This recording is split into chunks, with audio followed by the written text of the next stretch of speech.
So good morning everyone, and welcome to a very cold morning.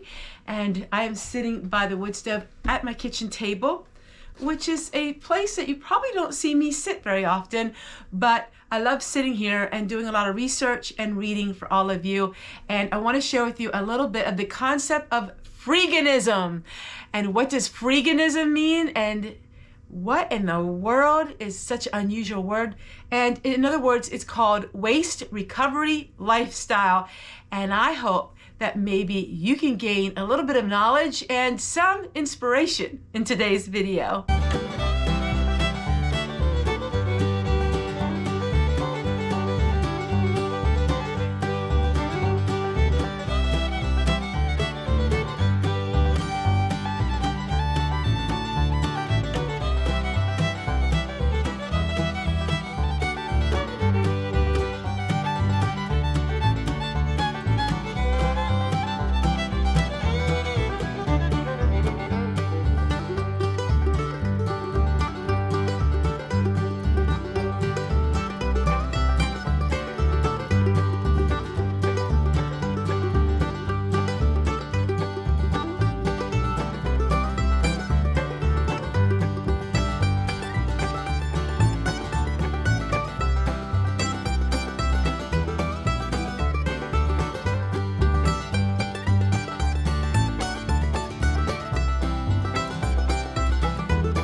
So here are the talking points to all of you. What is Freeganism? Now, Freeganism is a word that you probably don't hear very often, and maybe some people can misconcept what that word means because it sounds a little bit like not a very nice word. But Freeganism is another word for waste recovery lifestyle, and we're going to use those terms in the video because it's a little easier. Waste reduction lifestyle. I'm going back in the 70s, in the 60s, and the 70s, and then it became really popular with the dumpster diving on YouTube and all of those things. What it is core principle values that have to do with anti-consumerism, choosing to reuse, repair, or recycle or share instead of buying it new. Waste reduction, which would be your trash, would be anything that would be considered your waste. Everything. So I'm taking it literally, like water and everything.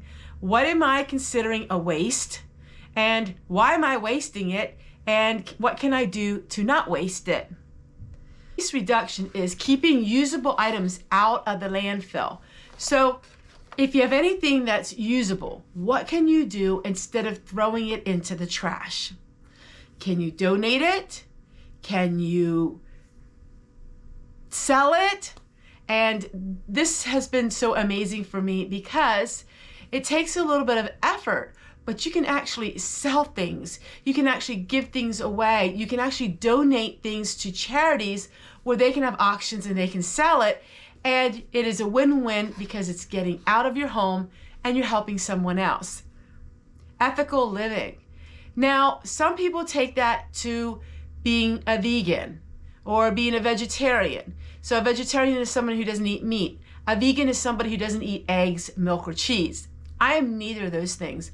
But behind me is my dad's hunting coat I washed because my husband's been going hunting, and we eat deer meat. And to me, it's not about being a vegan or vegetarian. To me, it's about being human and not just going out and hunting for sport, but going out and hunting to feed your family.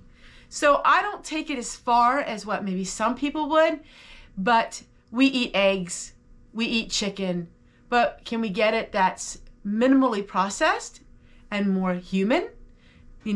taken care of like that, more humane is what I meant to say. Environmental stewards, low impact, eco-conscious living. This is what I'm really going to be focusing on this year. I did about all I can do with being as off-grid as I possibly can. I did as much as I possibly could as of now. There are more things that I want to do, but that takes time and money needs to be saved up to do that.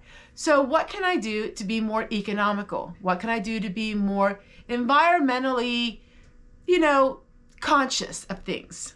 Now, like I said, I am not one of those fanatics that are 100% like that. I can't be that way, but that doesn't mean I don't try. And that doesn't mean I don't try to do things to better my life and to better the environment. So here's the common practices and what you're going to see in my videos. And let's see how you fare out with all of this. Food rescue. Now, that doesn't mean necessarily dumpster diving, although you can dumpster dive.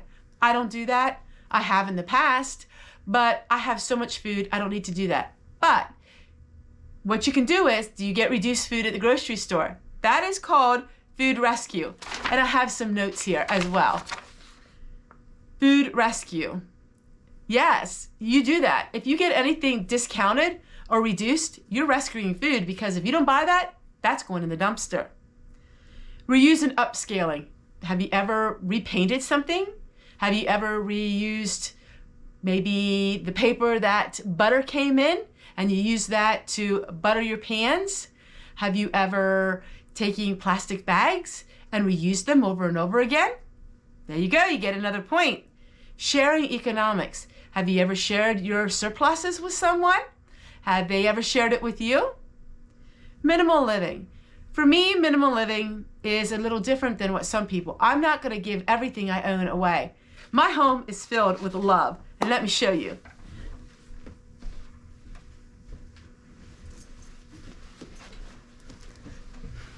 Here's my daddy's hunting coat.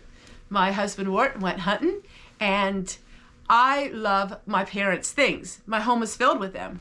I'm not going to get rid of them just to have a minimalist life.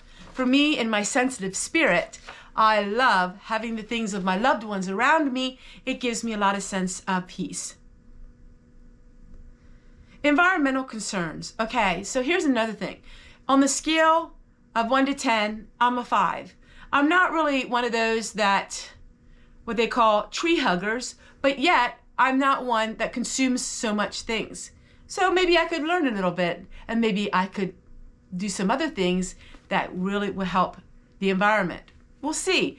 I have some really neat things that I have been doing, and I can't wait to share with them with all of you.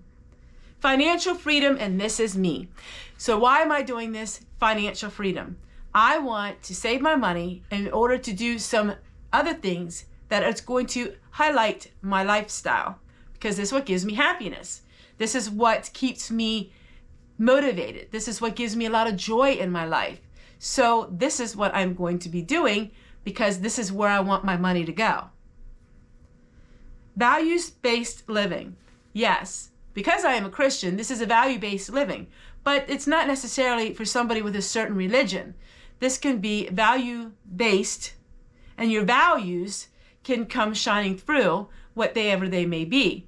But yes, getting back to the land would be a biblical way to live. Community connection. In other words, I'm finding groups and finding people that are doing things like me. I'm looking into books and other people who are into the waste recovery lifestyle, and I'm learning new things. And it's all about learning. I don't want to ever be to the point where I don't want to learn. I always want to be growing and learning in something. I think that keeps us young. I really do. I think that the more we read and the more we get involved in a certain lifestyle will help keep us younger. Here's the misconceptions for all of you. Freeganism is unsafe. It isn't unsafe. You just got to know what to do. Like when you go dumpster diving, you got to know, how's the temperature outside? Is the food going to be spoiled? Gray water. You got to know what you're doing. It's not dangerous if you know the key points in how to use gray water. You don't just dump it on the ground and walk away, because that breeds mosquitoes, rodents, and all kinds of nasty little critters. It's not dangerous, but it could be dangerous. Take, for instance, my wood stove. If I throw some gasoline on that wood stove, what do you think would happen? It would blow up. Well, it would cause a fire. The wood stove isn't the problem. It's the user that's the problem. If I would go ahead and just throw a whole bunch of logs in there, keep the door open, what do you think would happen? Right. So it's not dangerous living this lifestyle if you know the rules and you know what to do and how to handle lots of things in your life that are a little bit different.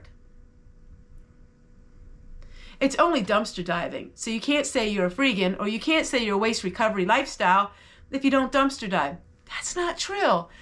Dumpster diving is just a small little part of what some people do.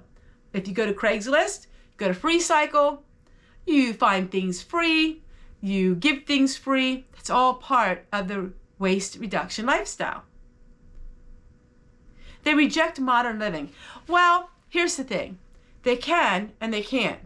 I don't reject modern living because I have YouTube, but right now I'm using a tripod that's over 30 years old, and I have a whole bunch of lights hooked up to it that's hooked up to a solar bank. Modern living. I'm living unmodern in a modern world. But I don't reject the modern life. I just am not going by what the modern people say about everything, even my own health. I'm learning there's so many things that we can do to our own health that would be considered normal 100 years ago, and it's not normal today. That's all I'm going to say about that. So the key message is it's all about reducing your waste. It's all about living intentionally in whatever that looks to you. For instance, just recently somebody said, well, you're not off grid unless you're 100% off grid. I'm not totally off grid, but I'm working towards it. It doesn't happen overnight. Nothing happens overnight unless you're a millionaire or, it just doesn't happen that way. So it is a work in progress. 95% off grid is great. I think that would be considered off grid. Yes, I have wires that run to my house. It's illegal to cut those wires. I can't just go cut wires because I live in an area where I can't do that. But they can't make you turn your lights on. They can't make you turn these things on. And if you live sustainably and you're very conscious of what you do, promote it. They love to see people that are living in very ethical ways and taking care of their world around them. So yes, it is an off-grid lifestyle. And let me tell you what, spend one day with me and you will see it's a lot of work. But this is what I like to do, and this is what I find enjoyment with. So we are trying to combat wastefulness in practical ways. And I think that probably most of you that watch my videos are one of these people. The lifestyle is flexible. It applies to everyone and anyone who appreciates it and can take the aspects into their own life. So there you go, my friends. That is the waste recovery lifestyle, which is another word is freeganism. And I cannot wait to share with you more things that I am learning, things that I am doing to push this lifestyle even more.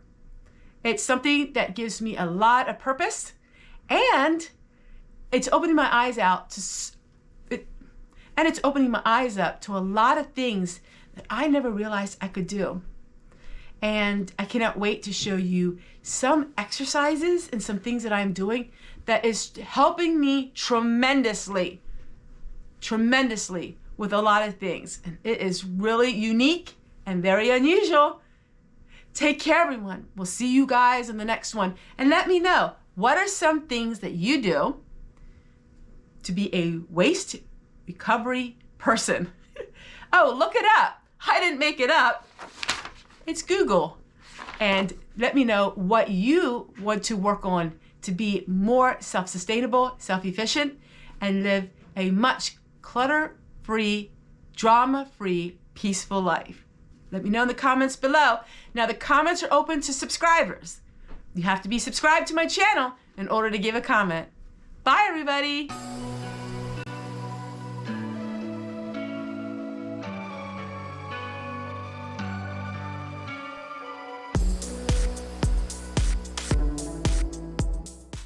thank you guys so much for watching the following video. This video was sponsored by the Neck Reading Light. And I love using these because it's hands-free. And let me tell you a little more about it. And of course, the link is in the description box below. Bye, everybody. Hello, everyone. I am Homestead Tessie. Today we're going to look at the LED Neck Reading Light.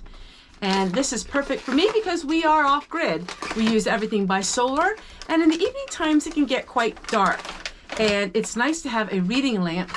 And this one here is hands-free. So let me show you what it looks like. It's basically self-explanatory. Back here is where the USB port is. And then all we have to do is turn it on. Now each light is separate in itself. And it looks just like this, really nice. You can have them all different types of settings. It does come with its own USB cord. And of course, you're just going to put it around your neck like this. You can set it for high, for low, and each side you can set it differently, which I really like. And then you have bright light and it's around your neck. This is hands-free, like the clip-on ones that I've had for my books, and then the clips fall off all the time. Really nice, hands-free. You can also use this not just for reading, but if you have a lot of crochet work, or if you like to knit, this is a great way to have the light where you need it. So this is the reading light, very nice and bright, with a whole bunch of different settings. And this is what it looks like.